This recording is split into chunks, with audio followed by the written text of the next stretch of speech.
Welcome to Diplomatic Discord. I'm your host Khalil Al-Wazir, navigating with you the complex relationship between academic theory and the demanding realities of diplomacy. And for today's episode, our first episode for this podcast, we confront civil war, one of the most pressing concerns of our time.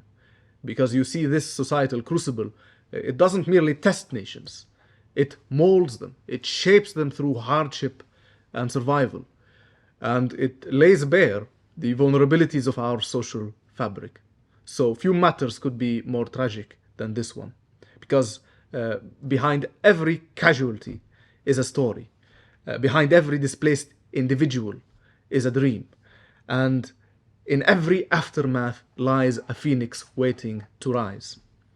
So as a PhD candidate at the University of Toronto, and as a researcher also at the Post-Conflict Reconciliation Lab, or as we call it, POSCOR here at the U of T, I've dedicated my life to understanding these stories, these dreams, and these resurrections. So in today, and through this podcast, I hope to communicate the findings of my research to a broader audience. I aim to ensure that the invaluable contributions of researchers do not remain confined to the walls of universities, but that they find their ways into the hands and minds of those who shape policy, of those who negotiate peace, and those who wish to understand the world better. So, without any more delay, let's get to the heart of this debate. But before I do so, you may have noticed if you're on video that I'm recording from my home here at Toronto. But for our listeners, for our first episode, we have a treat for you that we've decided to do, but we will not be able to continue in the future for cost reasons. We have recorded the first episode in a professional studio to give you a taste of what it will be like continuing on this journey with us in the future. And as the channel grows, and as revenue increases, I aim to improve the quality of the audio, of the video, by gaining new expertise and new equipment. So stay patient with us, and without any more delay, let the discourse begin. Let's start with a discussion that's been stirring up the field of political science for quite some time.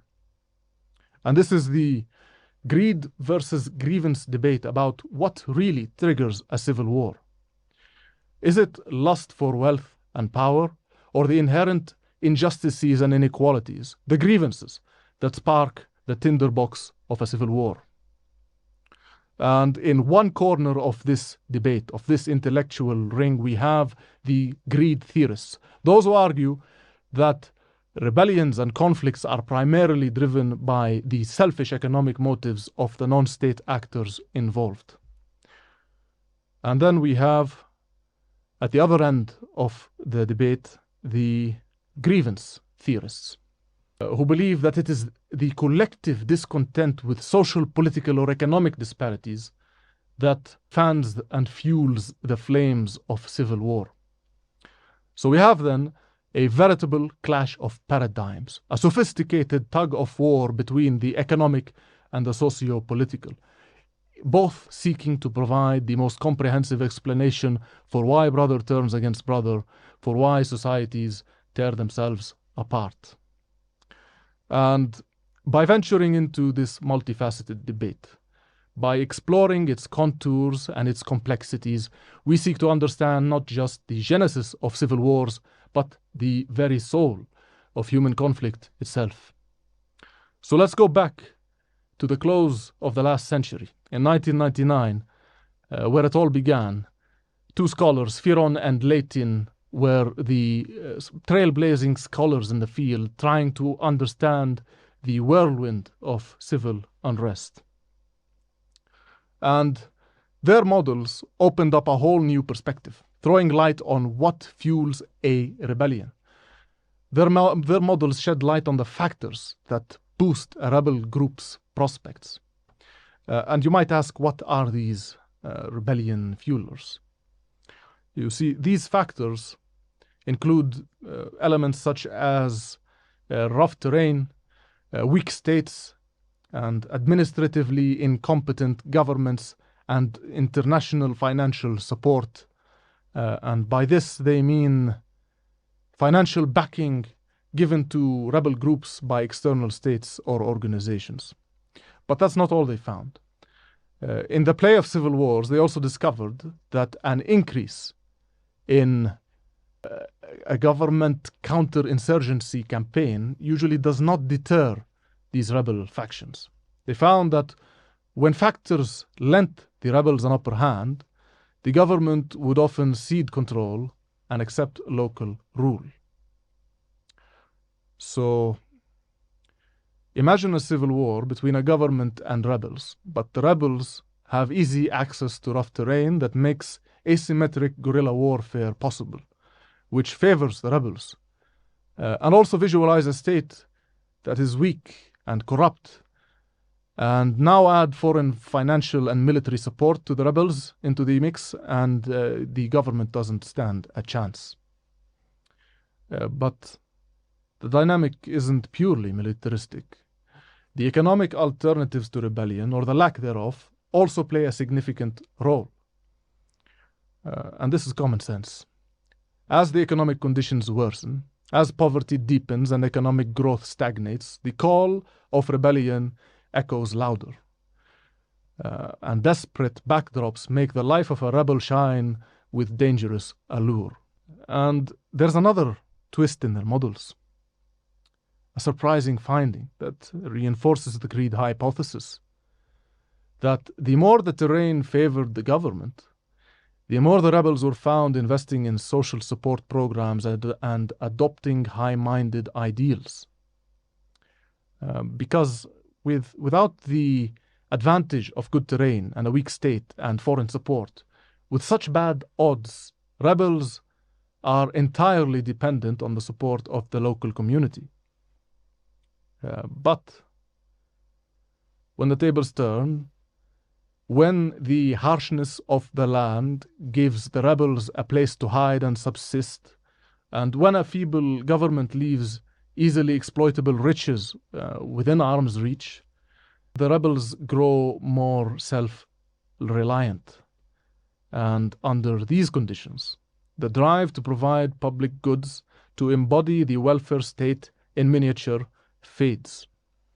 And the lofty idealism gives way to survivalism, and the rebels, no longer reliant on local or international financial support, begin to resemble nothing more than common bandits. And it's an interesting finding. So that's the first Firon and Leighton study. So moving on to the 2000s, they pulled, the same authors, then pulled another rabbit out of the hat. They discovered that there is no association between state discrimination against regional languages or minority religions and groups, nor to the very presence of ethnic diversity and the higher risks of a civil war. And this is surprising, so it should be taken with a grain of salt. Even they caution that ethnic diversity could still cause civil war indirectly if it leads to, say, lower per capita incomes or a weaker state. And this word of caution was inspired by another study that found that countries with greater ethnic diversity tend to have lower growth rates. But, and this is an important bit of nuance, this study also found that the negative effect of ethnic diversity on growth is non-existent in countries with quality institutions. So to say it differently, it's not diversity that's the problem, but the bad institutions that exist. And if there's a good standard of administration, a fair and impartial application of the rule of law, and good governance, then ethnic diversity shouldn't affect growth rates or increase the risk of civil war. So it's a matter of bad government. But more importantly, in another study we will discuss later in short time, it has findings that contradicts this one, demonstrating that cultural discrimination does increase the risk of civil war. So keep this in mind for now. Okay, so going back to the Firon and Leighton study, they also did not find any link between inequality and civil war occurrence. They also found that new states are at a 5 times greater risk of civil war in their first 2 years of existence than in any other years. So, much like their previous findings, they argue that civil wars are about seizing opportunities. They're about greed, like the expansive reach of favorable geographic terrain that could shelter an insurgency, like the lure of primary commodity resources, and the potential cannon fodder provided by a disproportionately large youth population. These, they argue, are the true bellwethers of civil unrest. Now, it is these factors, these opportunities, that not only facilitate rebellion, but serve to constrain it too. So, next up, let's go to another study by Collier and Hoefler. And they stand on the shoulders of Fearon and Leighton. And their research focused on factors like primary commodity exports and population dispersion as significant predictors of conflict risk. And they also unveiled the role of diasporas and the role that they play in heightening the risk of conflict in societies. And this is probably due to their potential to fund rebellions. But this effect is not conclusive, because in another study we'll explore at the end of this podcast, we'll find that diasporas may also play a constructive role in conflict resolution. But the role of diasporas wasn't their only contribution. Most surprisingly, they found that ethnically and religiously diverse societies appeared safer than homogeneous societies as long as no single ethnic group held dominance. And this is an important finding, because to say it differently, so long as no one particular ethnic group has a significant and highly disproportionate level of control over social, economic, and political resources, the more diverse a society is, the safer it is. And this is a very surprising finding. It's so important. The significance of ethnic dominance as a predictor lends weight to the grievance hypothesis. But overall, Collier and Hoefler emphasize that the opportunity and greed factors are really what matter most. It could be argued that this finding backs up the greed theory on the causes of civil war. This is because although it's not clear why more diverse societies make societies safer, again, so long as there's no ethnic dominance, then it could be because the different groups balance each other out politically, economically, or even militarily. It could be that the greater diversity leads to a more stable balance of power. It could lead to a greater tolerance of diversity within individuals too. But here I'm just speculating. I'm thinking out loud these potential reasons. So moving on to another study, a great one, that focuses on the role of poverty, but it also sheds light on conflict.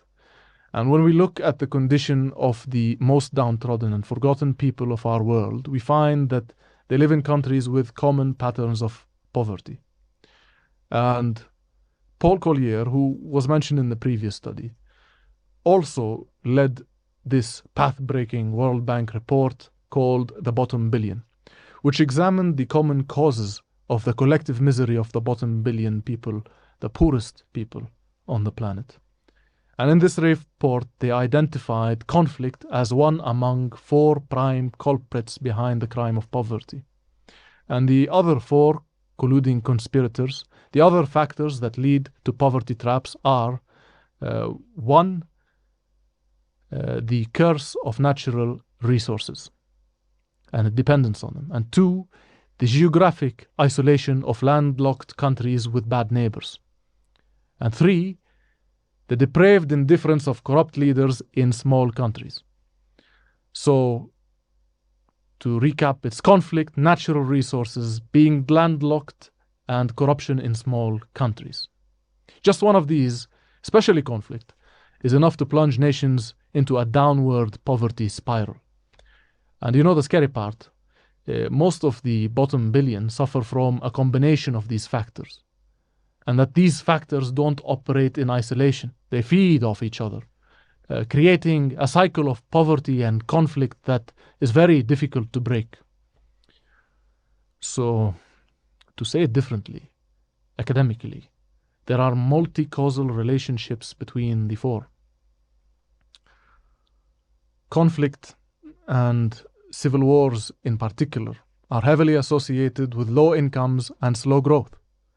And the causal relationship between the two is bidirectional with feedback effects. After all, the prospects of a civil war are likely to decrease incomes. At the same time, decreased incomes increase the risk of civil war. So, low incomes mean poverty, and low growth means hopelessness. And hopeless poverty means that there will be plenty of young recruits for rebel armies.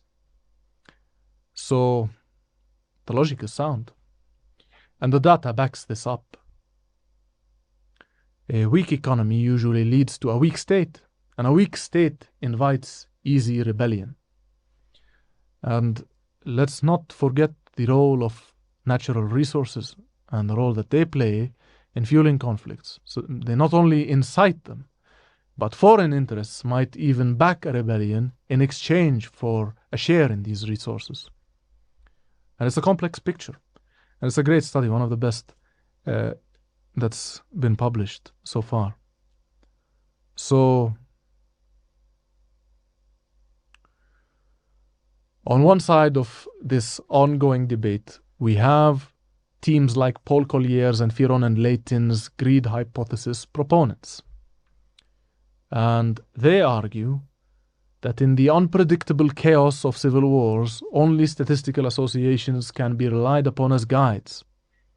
And they find that these guides seem to be pointing towards greed as the main culprit, greed as the main factor behind civil wars. But these are not the only teams in this debate.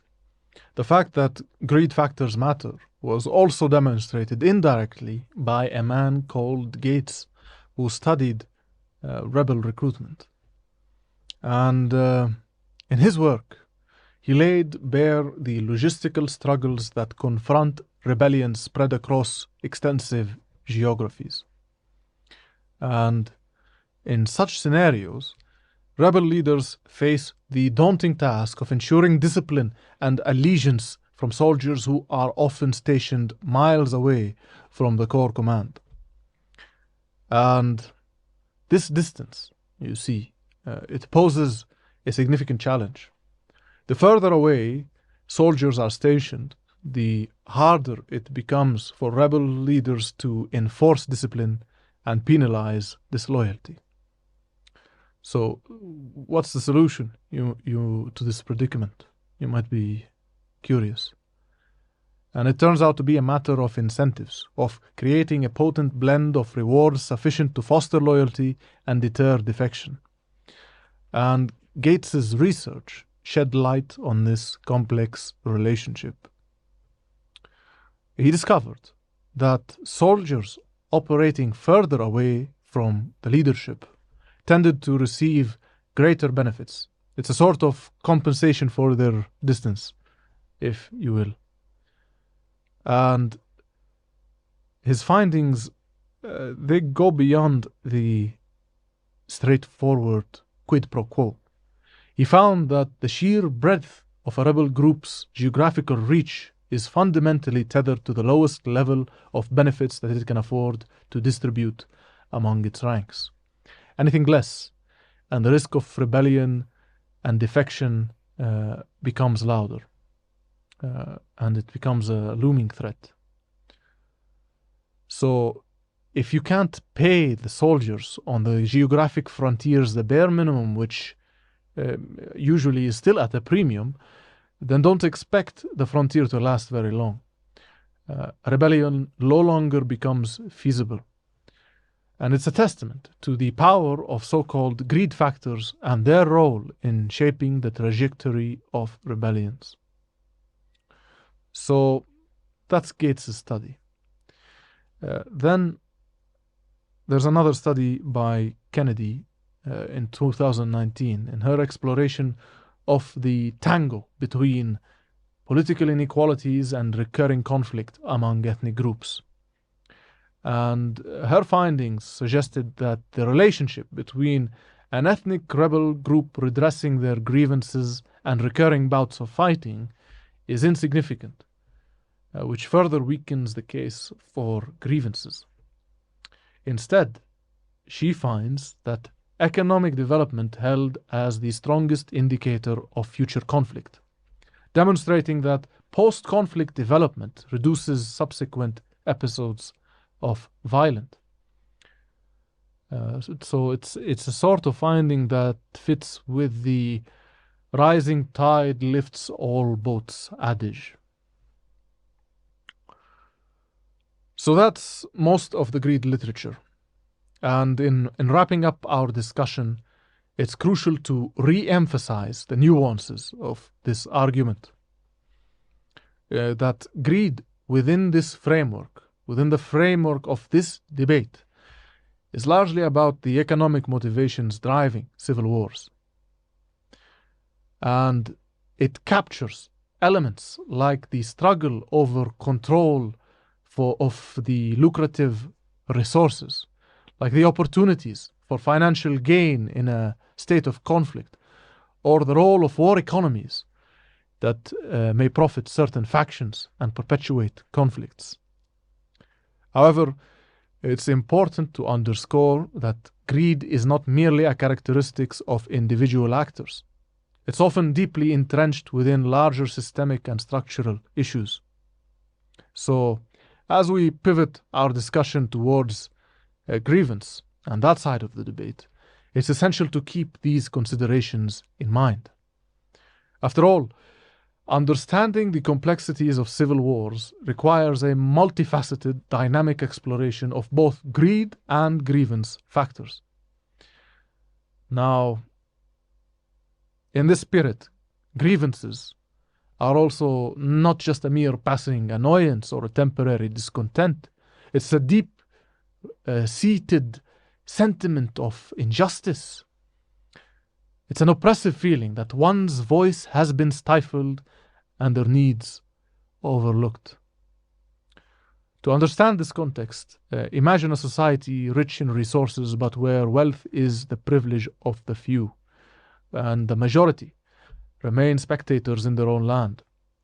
Picture a government turning a blind eye to the cries of its people, or worse still, commits atrocities against its own people, where opportunity is not a birthright, but a selective privilege. These conditions are fertile ground for grievances. These conditions create a landscape primed for conflict. And often the deafening silence in response to pleas for justice and the violent repression of peaceful protests edges societies further towards the brink of civil wars. So it's when grievances left untreated mutate into full-scale conflicts that we see the social fabric beginning to tear. Now, much like President Kennedy once said, those who make peaceful revolution impossible make violent revolution inevitable. Grievances, unchecked or unaddressed, often become the seedbed for conflict, making it a central player in this debate around civil wars. So, in our study of grievances as a cause of civil wars, we're not here merely to paint a picture of faceless, nameless discontent. Rather, our goal is to highlight how deeply personal, how piercingly intimate these grievances can be. We're speaking of land disputes between neighbors, of ethnic and religious discrimination experienced generation after generation, of political exclusion and systemic corruption. These are not abstract concepts. These are daily realities lived by millions. So let's unpack the mechanisms that can help societies mitigate the risks before they cascade into devastating wars. And let's start with the grievance debate. So we return to our familiar Firon and colleagues, but in a later work in 2007 titled Ethnic Minority Rule and Civil War Onset, we encounter an exploration of the ties that bind ethnic minority rule to the spark of civil wars. The research revealed an interesting correlation that countries under minority rule are more vulnerable to conflict. So they found that instances of civil war were marginally more frequent when leaders hailed from an ethnic minority. This, they emphasize, is a significant consideration irrespective of whether a leader's ethnicity serves as an accurate reflection of ethnic dominance. So the ethnic roots of leadership matter. But the role of ethnicity and diversity is very complex in civil wars. And it's usually context specific. It's its own literature. And I may cover this in a future episode. But for now, it's important to note that it is not just ethnic dominance that increases the risk of civil war, but also ethnic minority rule. And mix the two together, and the odds are not good for that country. So let's shift our attention to Stewart's enlightening piece from 2008 titled Horizontal Inequalities and Conflict. We're drawn here to focus on group dynamics rather than individuals. And he argues that horizontal inequalities, or those discrepancies that exist between culturally formed groups, they present an overlooked facet of development, which are often eclipsed by an emphasis on individual factors. And throughout 9 vivid case studies, they illustrate the influence of these horizontal inequalities. And they present a landscape where disparities in economic, social, and political dimensions can ignite political upheaval. Group positioning and relative performance now become crucial determinants of individual welfare and, by extension, societal stability. But these are not inevitable outcomes. The nature of the state itself and how accommodating it is towards groups can temper or inflame potential conflicts. So relative deprivation may also play a role, but if the state is cautious and manages the ethnic tensions between groups well, addressing horizontal inequalities, then conflict could be averted. But if the state mismanages this, if the state is actively inflaming tensions and overtly preferring one group over another, then conflict is a matter of course. Like adding heat to a simmering pot, tensions will boil over to civil war. So what does this look like in terms of the governance model? In terms of the type of government, they found that democratic systems, especially those with power-sharing mechanisms, stand less prone to conflict.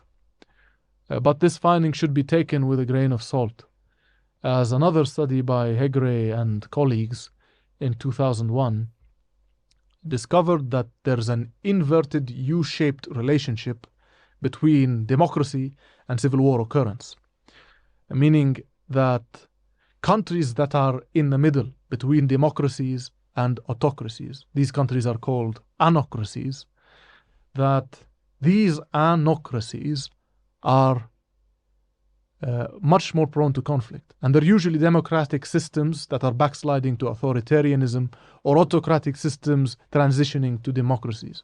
These countries are at a significantly higher risk of civil war than either full autocracies or full democracies. This subject, this link between democracy and conflict, deserves its own episode. So I will say more on this in a future episode. And this is a promise. But for now, it's important to emphasize this. And also, the link between power sharing mechanisms and peace is a subject that also deserves its own episode, because not all power sharing mechanisms are democratic. And it's a nuanced subject that also requires further elucidation. So, moving on, we find ourselves within the reach of Fox's paper from 2000 titled The Effects of Religious Discrimination on Ethno-Religious Protest and Rebellion. And his work places a spotlight on religious grievances, and he draws them front and center. And a fascinating discovery from Fox reveals a contrary correlation, that as religious grievances increase, the levels of protest seem to decrease. Moreover, he also finds that these grievances, while perceptible, do not serve as a potent fuel for the engine of protest mobilization. Only in contexts where religion wields political legitimacy do religious grievances have a propensity to push the pendulum towards rebellion. Now, on the other hand, grievances rooted in autonomy, these types of grievances stand out as key indicators of rebellion. These grievances don't merely dance in the margins of rebellion, but form the heart of its rhythm. But curiously, they found that it doesn't influence the march towards rebellion mobilization. So it turns out that not all grievances are equal. Grievances rooted in a spirit of self-determination and a striving for independence matter more than those grievances sparked by religious differences. But let me add that in the real world, the world outside of general trends, it's not uncommon for a self-determination movement to be also motivated by a sense of religious grievance. So statistics, by their very nature, lack nuance, and they operate on averages. So it's always important to look at case studies in more detail. And I will perhaps do another podcast in the future on some case studies. But let's stay with this study. And in terms of the governance model in play, Fox also finds that less democratic, autocratic regimes are more fertile grounds for the seeds of rebellion. But again, this subject requires its own episode, the link between democracy and conflict. So, in any case, in the world of religious grievances, and in the world of autonomy movements and self-determination movements, we find that the threads of correlation weave a complex yet enlightening pattern, one that challenges our understanding and urges us to view civil conflict through a different lens.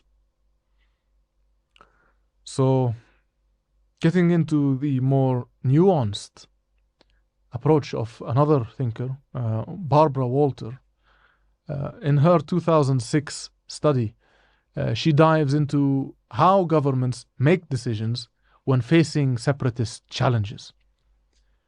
And according to Walter, governments don't just focus on the immediate conflicts, they also project into the future, considering the potential risks and costs that might crop up later. And it's kind of like a game of chess, where every move might have consequences down the line. And in this game, governments weigh the potential fallout of giving in to separatist demands now against possible challenges that might emerge in the future. It's kind of like they're investors, carefully hedging their bets and thinking about their reputation. Now, Walter identifies three factors that play into this. One is how many potential separatist challenges there are. Two is the strategic value of future lands that might be at stake, and 3 is the potential future loss of population. And she also finds that democratic regimes are the more accommodating players, significantly more likely to agree to separatist demands than their more autocratic counterparts. Now, her research reveals startling findings that governments in countries with a higher count of ethnic groups are 30% more resistant to compromise, and that the strategic value of potential future lands acts as a strong deterrent against accommodation, escalating the refusal rate of a state to cede to these demands by 72%. This is because ceding ground to one group today will signal to other groups that violent rebellion will work tomorrow. In a diverse country, accommodation could set a dangerous precedent. It's an admission of state weakness. So, realizing this, the government is more likely to dig in and to fight it out in such contexts. And it's the same when you look at the long-term cost-benefit calculation that occurs for the potential value of future lands as well. So it's not just about ceding to a group. It's also about the value of the land as well, and also the potential loss of future population. And in another study from Walter in 2006, titled Information, Uncertainty, and the Decision to Secede, she looks at how ethnic groups decide whether to seek self-determination.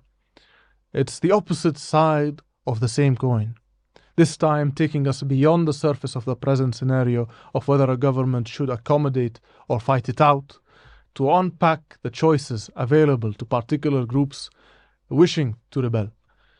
And she highlights the significance of a government's past and potential future engagements in influencing a group's decision to fight.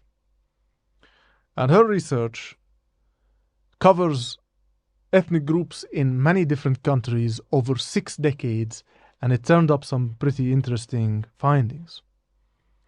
For instance,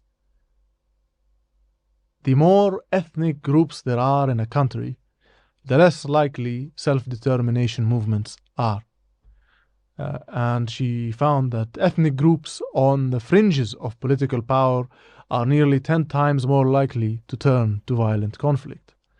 And most importantly, she found cultural discrimination fans the flames of self-determination, while economic prejudices doesn't seem to have as much of a significant effect. And this is key. So it's not economic inequalities that matter in differences between groups, but targeted cultural discrimination that increases the risk of civil war and self-determination movements. It's very important, this finding. Now, in contrast to Walter, another author, Reagan and Norton, in a 2005 paper, suggest that access to resources, both material and political, is what really drives individuals to mobilize to rebellion. And they argue that movement leaders typically seek authority and control over resources, while the non-elite rebels or the regular soldiers are often motivated by the prospect of a better standard of living. However, the research also revealed the paradox of repression, that repression is a double-edged sword that can quell small-scale protests, yet fuel large-scale conflict, which is a finding that falls more in with the greed camp. So heavy-handed repression can spark civil wars.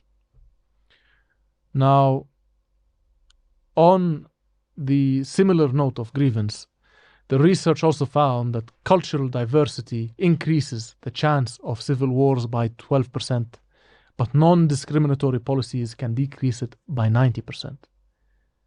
Now, their compelling results highlight resource distribution and political discrimination as significant predictors of violent opposition to the state. And it's an important finding. So cultural discrimination really matters, and reducing it reduces the risk of conflict. Now up next, let's look at the work of Seidman and Aries, who in the year 2000 turned their attention towards the subject of irredentism and secessionism. And to define these terms, irredentism are those political or popular movements moved by the motive of reclaiming a lost homeland, or when a particular ethnic group in one country, an irredenta, wishes that another country of the same ethnic group occupies their present country. Now, secessionism is more straightforward. It's the action of withdrawing formally from membership from a federation or a body or a political state. Now, the authors probe the factors that move and motivate these movements. They take us through a fascinating exploration of kinship and regional influences, highlighting how group concentration, regional conflict, and the presence of dominant kin in neighboring states increases the probability of irredentist or secessionist aspirations. And they tested many hypotheses, but the ones that they found some support for are one, groups whose kin dominate a nearby state are more likely to be irredentist, and two, groups that have kin elsewhere that are separatist will be more likely to be either separatist or secessionist or irredentist, and three, that groups with more segments of the population in other states are more likely to be secessionist and or irredentist, and four, that anti-regime activities by kindred groups in neighboring states increases the likelihood that a group is irredentist or secessionist. And the fifth factor is that protests by ethnic groups in neighboring countries slightly increases the likelihood that the group will desire union with their kin. So their research is a fascinating reminder that these desires are not simply driven by political or economic differentials, but that they are significantly affected by a complex web of regional dynamics and ethnic connections. So this is an interesting study, but let's move on to another work by Siederman et al. In their 2010 piece, Why Do Ethnic Groups Rebel? And here the authors meticulously dissect the triggers of ethnic rebellion, focusing on political exclusion, power dynamics, and past conflicts. And they find that countries with excluded groups, especially those that have recently experienced a downgrade in their power status, are significantly more likely to experience conflict. This is so important. And they also found that the likelihood of violence increases the greater the mobilizational capacity of the excluded group, and that the risk of violence is even higher if such outbursts occurred in the recent past. So this supports the hypothesis that political exclusion and changes in power status can trigger ethnic rebellion.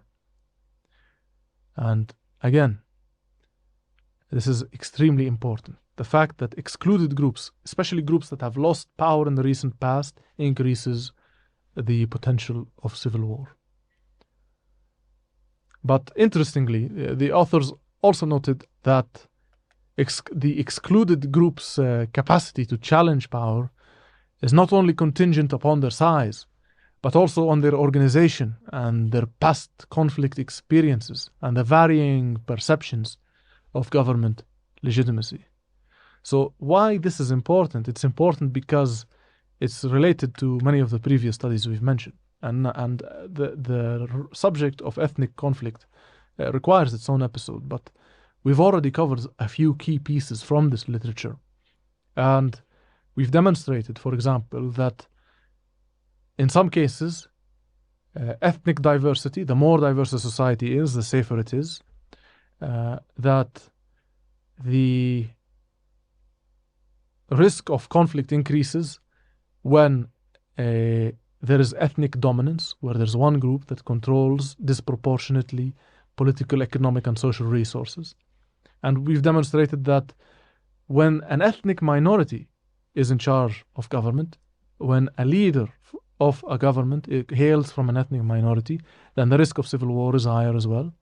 And now we've seen that if an ethnic group that has recently been in power has lost power, that increases the risk of civil war as well. So moving on, let's take a look at Gur's 1993 paper, Why Minorities Rebel. And he's got a keen focus on how minority grievances can drive civil wars and political movements. And Gur argues that economic disadvantages, political exclusion, and a collective history of lost autonomy really play a role in starting rebellions. But interestingly, he posits that civil protest is a distinct feature of democracies, but rebellion is more common in more non-democratic states. But note, there's a critique of Gur's work by another author, Lindstrom and Moore, though. They re-examined Gur's data and found that grievances and mobilization are often intertwined. They suggest that theories of civil conflict can be employed to specifically study ethnic conflict, which is an assertion that has two layers. A strong layer that contends that ethnic conflict is simply a subset of civil conflict, and a weaker one, which positions ethnic conflict as its own unique subset. So to say it differently, their work really underscores the need for more research, especially on the differences between civil conflict and ethnic conflict. And while they advocate for the stronger view, they acknowledge that their findings do not settle this debate. Now, Mauro, another researcher, also argues that political instability is more likely in places where society is divided along ethnic lines. Now, this idea is supported by researchers like Gur and Walter, who suggest that conflicts are more likely when significant ethnic groups are disadvantaged politically. And this is common sense, but not everyone agrees with these views. Some researchers, like Seidman and Aries, they argue that political exclusion doesn't necessarily lead to conflict. And this debate becomes even more complex and more confusing when we talk about political discrimination. Because some researchers like Reagan, Norton, and Walter suggest that discrimination can increase the chances of civil war. And this makes sense. Others have proven it before.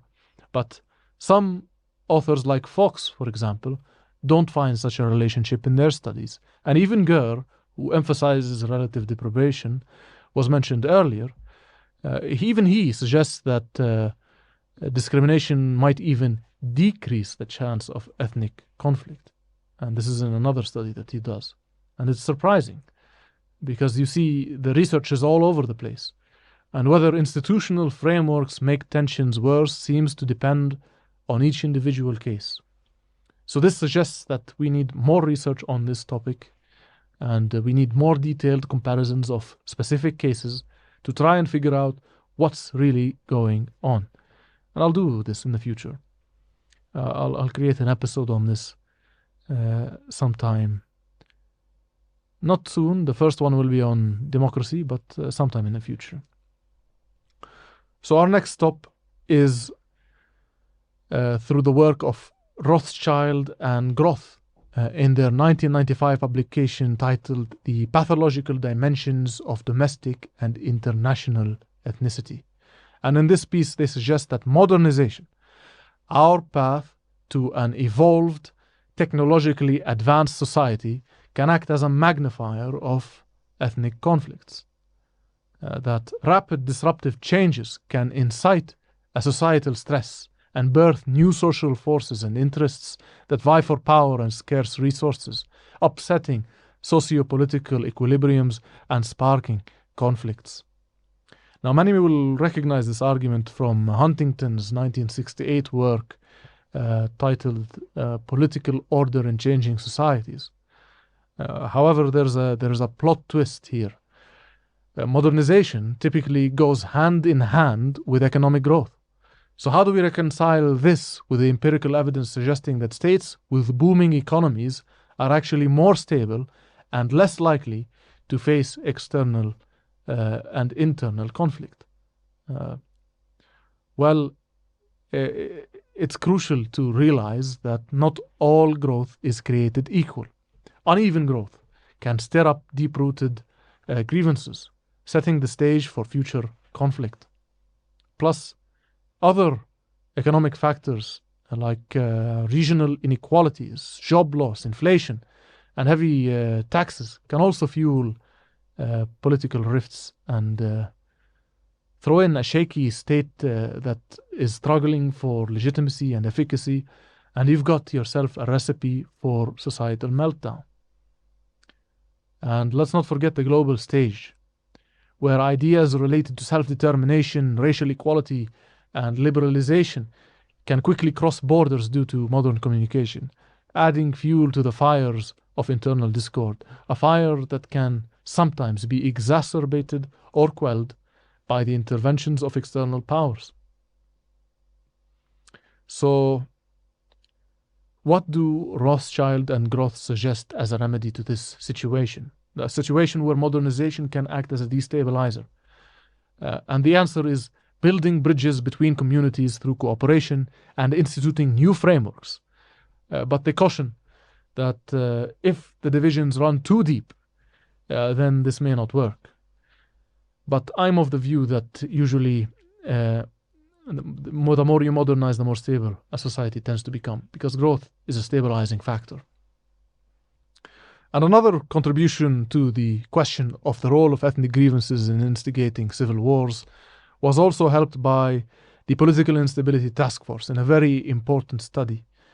And in this study, they used a more nuanced measure of ethnic dynamics that focuses on how ethnicity influences politics.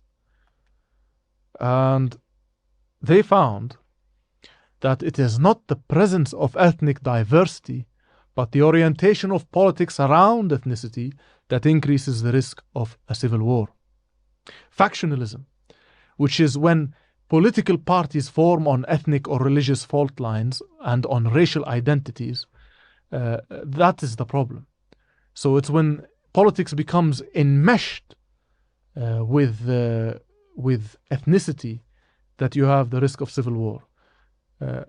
And the key distinction here is usually in political societies, political parties form on programmatic or policy lines. They don't form on ethnic boundaries. At the moment they start to form on ethnic boundaries, you have a toxic mix that could very easily turn into a serious problem. And this cannot be stressed enough, because it signals that the issue is not diversity itself, but the way politics becomes enmeshed with ethnicity. The risk of violence and instability is much higher in factionalized countries, because in these countries, the name of the political game is zero-sum. It's existential. Particular ethnic or religious groups and parties seek to exclude other ethnic groups or parties. And another academic called Marshall also found that the presence of factionalism is one of the best predictors of civil war. And he found that the other second biggest predictor were anocracies. Again, anocracies are those countries that are somewhere in the middle between democracies and full autocracies. But again, this link between democracy and conflict will be covered in the next episode, or the one after that. The next episode I plan to do on the end of civil wars. So next, let's examine Mark Lichbach's insightful paper titled Deterrence or Escalation. And in this paper, he takes a magnifying glass to the relationship between government repression and opposition dissent, questioning why changes in the former influences changes in the latter. And he employs a rational actor model, which presumes the opposition groups seek government policies that yield revenue benefits to all of their members. And in his calculations, he factors in the costs of the tactics employed to seek these benefits. And the findings he presents are compelling. His study shows that if a government cracks down on non-violent activities, the opposition could turn violent. And the more successful non-violent methods are, the higher the likelihood of violence if these methods are suppressed. Now, much like Lichbach's paper, another research paper by Gupta, Singh, and Sprague also examined the link between coercion and dissent. And they propose that government coercion's impact on depends on factors like the regime type, the ideological stance, and the economic policies. For example, they found that in democracies, government sanctions often lead to more protests. This could be because in democratic societies, citizens are generally more free to voice their opposition and express their dissatisfaction towards government actions. So increased government repression in such contexts could lead to a sense of injustice, promoting people to protest even more and perhaps even more vehemently against the regime. Now, on the other hand, they found that in non-democratic nations, severe government sanctions can lead to a decrease in political deaths. And this may seem counterintuitive, but in autocratic regimes, high levels of repression can discourage open dissent because of the potential high costs of such dissent, which could even include death. So repression can therefore, in these contexts, suppress opposition activities, leading to fewer immediate political deaths. But it's important to note that the research also indicates that the response to government coercion is actually higher in non-democracies for the overall level of political instability and violent political activities. So, to say it differently, while immediate deaths might decrease in non-democracies as a result of repression, the long-term stability of the country might be undermined, and it could lead to higher levels of violence and instability in the long run. Now, for non-violent activity, the response to government coercion is not only higher in democratic regimes, but it also increases more than proportionately to the measure of government coercion. So this suggests that democratic societies are more resilient in their non-violent resistance to government coercion. And when the government in a democratic society uses coercion, it may prompt a strong reaction from the people who resist through non-violent or perhaps even violent means, which is usually the case when there's democratic backsliding. So, in other words, people in democracies do not take kindly to repression and are more likely to get violent, which may explain one part of the equation why countries undergoing democratic reversals are so vulnerable to civil war. Now, these findings highlight the complex dynamics at play between government actions and the responses of opposition groups. It also underscores that the political context, including the type of regime, plays a significant role in shaping these interactions. And let's move on to the next study, the final study, in this section at least, which was conducted by Hegre and Nygaard in 2014, which focused on the connections between governance quality and conflict relapse. And they discovered that the risk of conflict relapse is significantly higher in countries with poor governance quality. So this means that countries with ineffective leaderships, with rampant corruption or systemic incompetence, are more likely to see their peace agreements break down and old conflicts reignite. Now, you might be wondering about the importance of the type of political regime in this context. And surprisingly, fascinatingly, they found that the quality of governance is more significant than the regime type in determining the risk of a conflict relapse. So, to say it differently, it isn't about whether you have a democracy or a dictatorship. It's about how effectively that system is governed. And this is key, because if you look at a country like Singapore, there's no way that they would fall into civil war because of how well it's governed. And more, they also found that time plays a key role in the prevention of civil conflict relapse. And they also found that with each year of peace, the risk of falling back into a conflict decreases. So this suggests that the longer a country can maintain a peaceful state, the better the chances of preventing a return to violence and turmoil. Similarly, other studies found that the type of conflict ending influences the probability of a conflict relapse, with decisive victories by one side leading to more stable peaces than, for example, stalemates. And they also found that rebel decisive victories were the most stable conflict ending in civil wars and the least likely to lead to a conflict recurrence. So, to conclude this literature, it's important to remember that grievance in this debate refers to the perceived or actual injustices and political inequalities that serve as triggers for conflict. And this can range from systematic marginalization of specific ethnic, religious, or socio-economic groups to long-standing issues of political exclusion, land disputes, or discriminatory policies. Yet, grievances are not just a catalogue of injustices, but a deeply rooted emotional response that often shapes the course of rebellion and conflict. And understanding this gives us a richer, more empathetic perspective on the human experiences that underpin civil wars.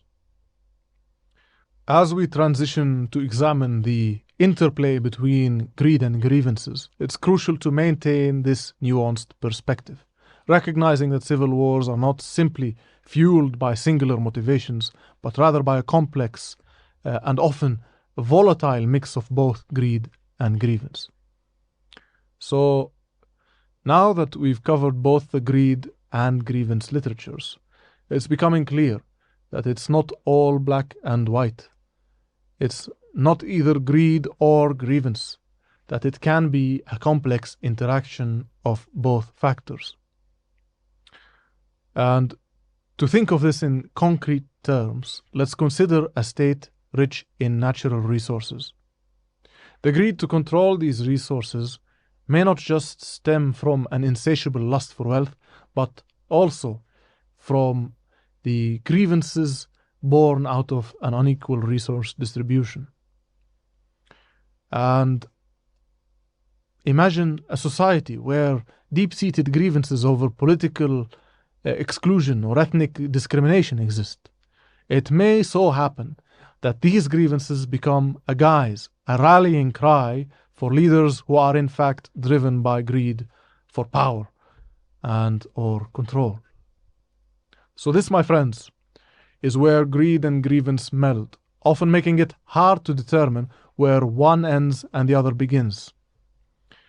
And the dance of these forces is as dynamic as it is complex. It reveals a convoluted yet fascinating narrative of the origins and drivers of civil wars.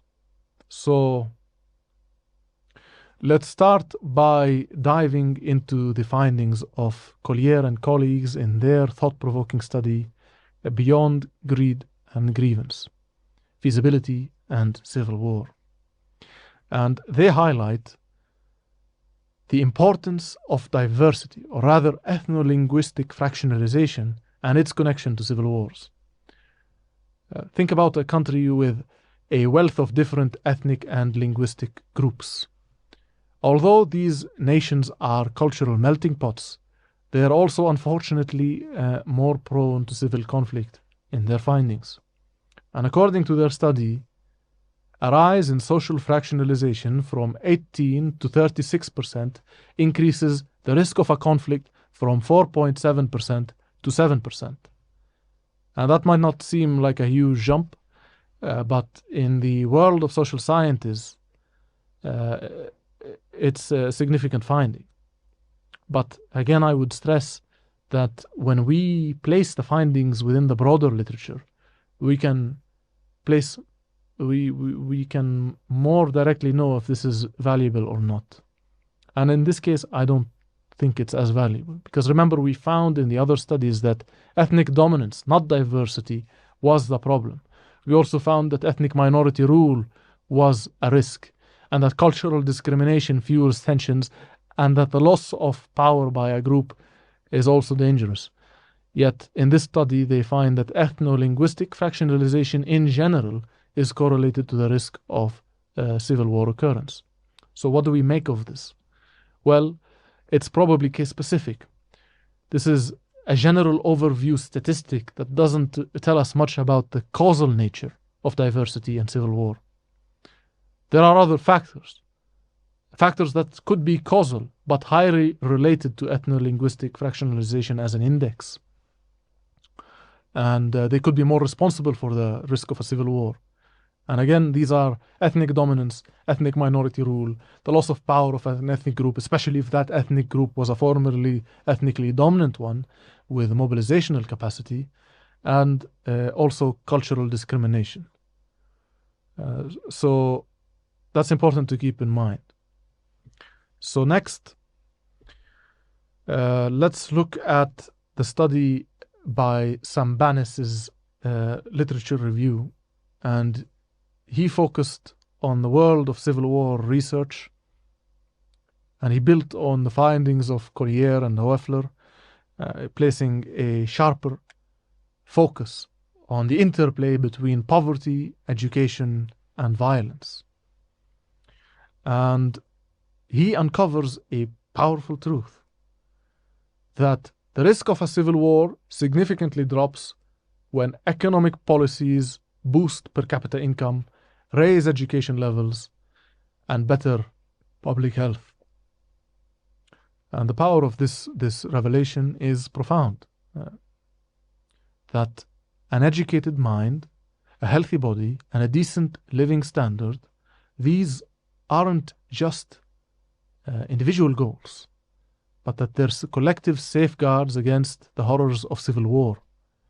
And the more we uplift each other, the more we secure our collective peace. And now let's consider the role of the individual in civil wars.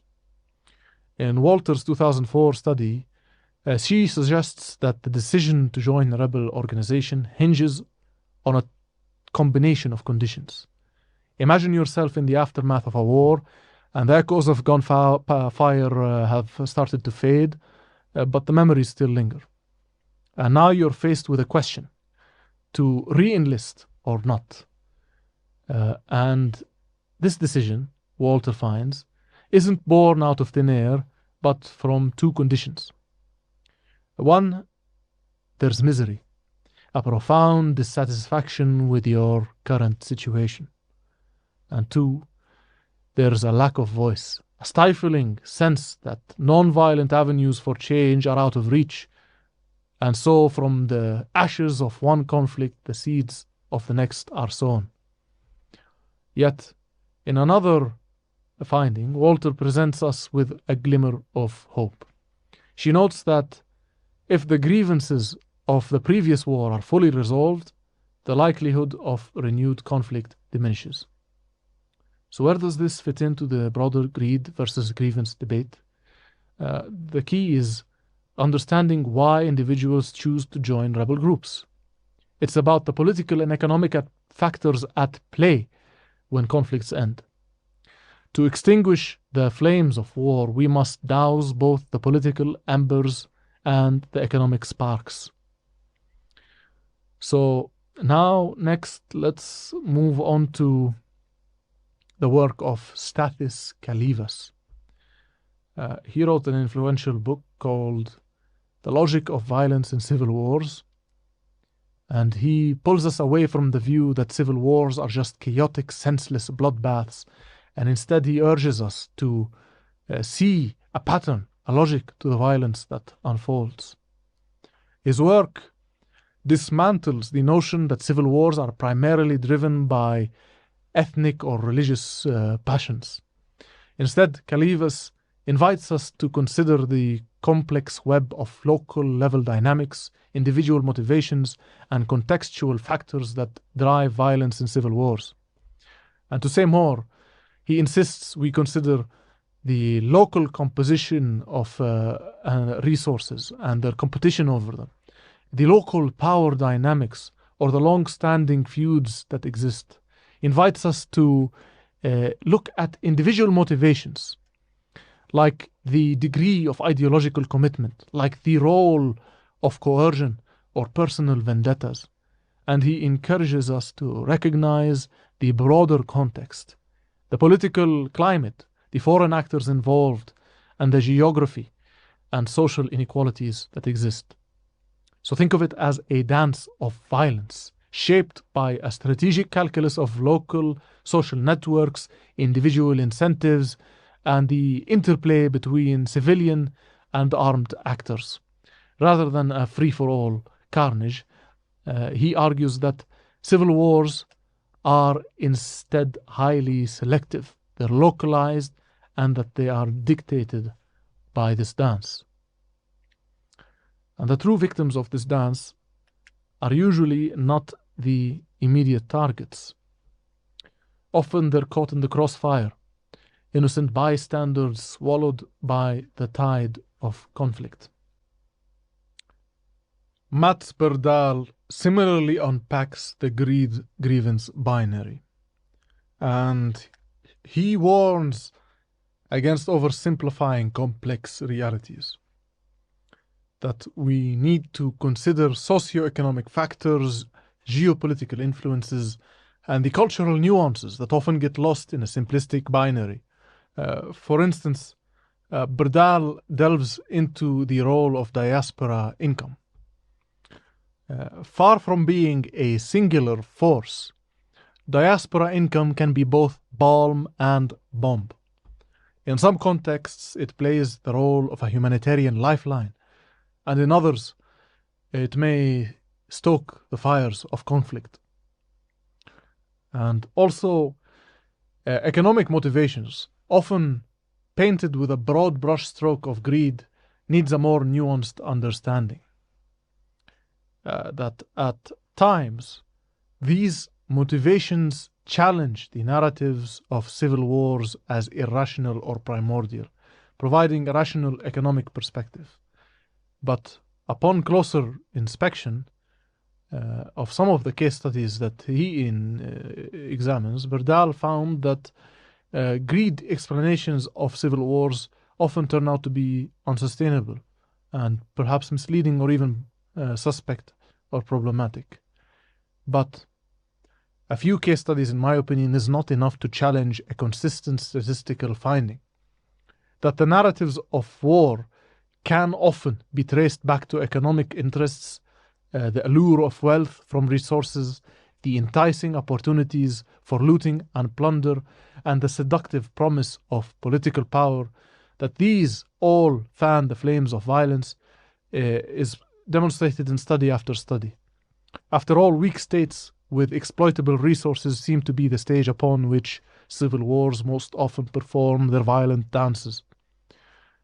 So it doesn't dismiss these findings. And in another study, Reno introduces us to the term shadow states, These are informal power networks operating outside of formal state structures.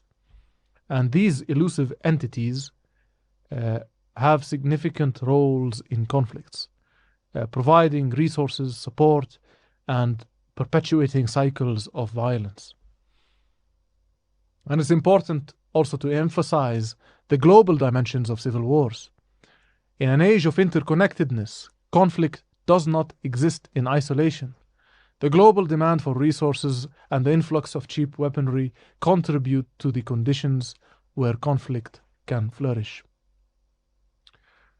And fast forward to 2011, and we stumble upon another insightful study by Barbara Walters, who we've covered in quite detail today, which revealed that over half the countries embroiled in a civil war between 1945 and 2009 faced a subsequent conflict.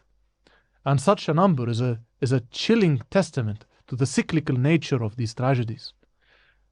She suggests that traditional explanations centered on grievances and opportunities don't go far enough, that we need a new perspective, one that highlights political alternatives and negotiation opportunities for disillusioned groups.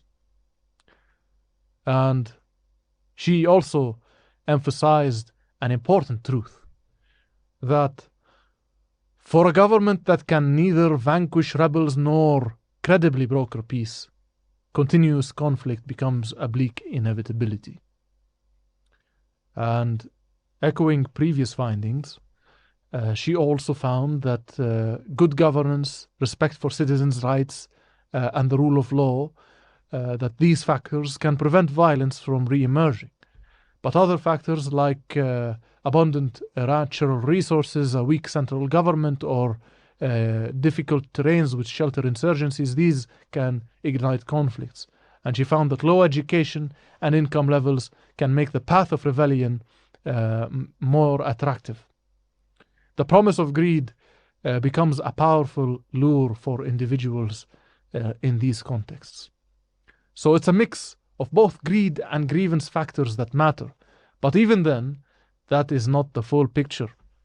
In another study by Pozen on ethnic security dilemmas, he highlights the unique conditions that can lead to conflict when neighboring groups find themselves responsible for their own security.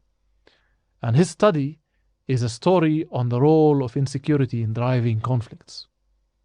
Now, security dilemmas usually occur in states of anarchy, where there is no higher power or sovereign to adjudicate disputes and enforce a standard of justice. In these conditions, each group is responsible for its own security and has to protect against abuse or encroachment by others, and every other group is behaving in the same way as well. But sometimes, when seeking to provide for your own security, you can inadvertently increase another's insecurity. In international relations, the pursuit of defensive weapons could be viewed as an offensive measure, especially when dealing with nuclear deterrence. It could even build in the incentive for offensive action by the other side before the acquisition of defensive weapons to increase the odds of success. Now, in security dilemmas, the drive for more security can lead to a heightened risk of war, as it could upset the pre-existing balance. The same thing can happen in ethnically diverse contexts with weak states. A security dilemma can occur, and this usually happens when a state breaks down or when an empire withdraws. Think of all of the wars that have occurred in nations that received their independence following the withdrawal of empires, who set up arbitrary straight-line borders for newly created polyglot states with weak infrastructures, capacities, and a volatile mix of ethnic tensions. Tensions, by the way, which are often intentionally fabricated through imperial divide and conquer strategies. So in such contexts, Pozen found that there are a few factors that influence the ethnic security dilemma. And these are, one, the existing offensive capabilities of the different groups. For example, the presence of a mechanized infantry could provide an advantage for offensive operations with greater mobility and potential greater firepower, which allows the group to more easily overcome defensive fortifications. Now, this influences military strategy by incentivizing the offensive over the defensive. And this can escalate the perception of threat by other groups, creating a cycle of arming and counter-arming that escalates and exacerbates tensions, potentially leading to a war. And two, the second factor is the degree of group solidarity. And this is also a factor that influences the security dilemma, that the unity and identity of a group influences how they assess threats from others and how others assess threats from them. The very cohesion of a group can be a threat in itself, as it provides the emotional power for infantry armies to take on the offensive. And the third factor is the geographic positioning of the different groups. Geography can affect the balance of power and the advantages of offensive or defensive strategies. So changes in positioning can influence the balance and lead to an offense-dominant world. And the fourth factor is that influences the security dilemma is the rate of regional state formation, which influences the perception of windows of opportunity and the perception of vulnerability. If one group forms a state faster than its neighbors, it may perceive a window of opportunity to assert control over disputed territories or resources. And if you form a state at a slower rate, it could also create a perceived window of vulnerability, where a group feels threatened by its more rapidly organizing neighbors. And another factor influencing the perception of windows of opportunity for offense or the perception of vulnerability is the degree of uneven access and distribution of resources. Now, economic imbalances could very quickly be turned into military imbalances. This is in addition to the heightened risk of conflict created by the social tensions resulting from inequalities, let alone the composition and the competition that could result for control over these resources in disputed areas. So it's important to keep the security dilemma in mind in civil wars. This dynamic not only plays out between states, but it can also play out within collapsed states in internal conflicts.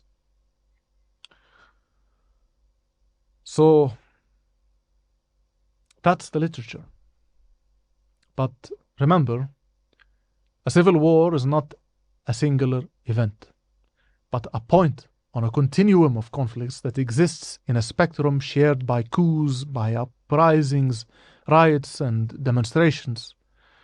And certain societies more prone to conflict present a palette of conditions that breed not just any conflict, but particular types of conflict. And imagine a society as a pot on a stove. The heat below represents the factors pushing towards conflict, while the ingredients within the pot, the different aspects of society, determine what form this conflict will take. Now, picture a society torn into different groups, each with its unique identity, each with its own set of grievances.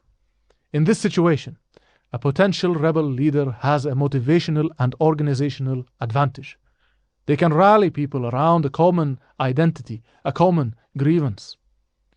Contrast this with coups and other types of low-intensity violence. These don't need social fragmentation.